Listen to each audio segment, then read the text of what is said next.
Hey, what's going on everyone? It's Dave, and today I'm reviewing Snow White and the Huntsman. Now, is this movie a fairy tale gem, or is it a fictitious failure? You'll find out. You're watching the Vegas Dirt.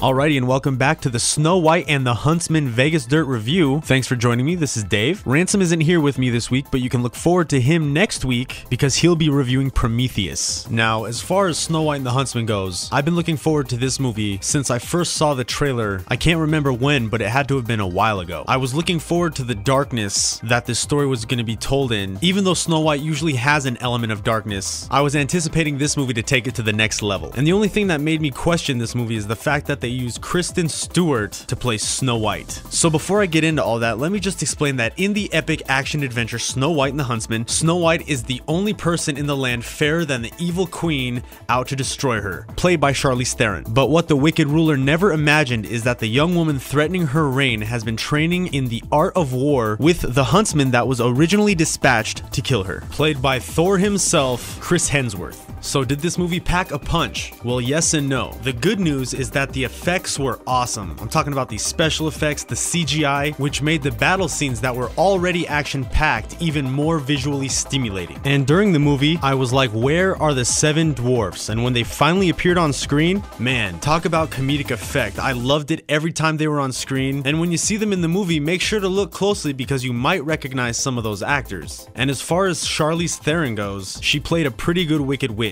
Chris Hemsworth, of course, fit the bill as the huntsman. The only thing is that Kristen Stewart just kind of left it dry for me. I was really trying to be open to the fact that she's not in a Twilight movie, but this wasn't my favorite role for her. I think the only movie I've actually ever really liked of Kristen Stewart was Adventureland, because the whole story was kind of awkward and she just kind of fit into it. This Snow White character, I feel, needed something a little different that Kristen Stewart couldn't bring. But I'm gonna be straight up with you. My girlfriend loved the movie, and after the screening was done, the audience clapped. So those of you out there that love Kristen Stewart will probably love this movie, probably capturing a little bit of that Twilight market share. Anyway, overall, I'm gonna give this movie an but who knows, it might give the box office a run for its money this weekend.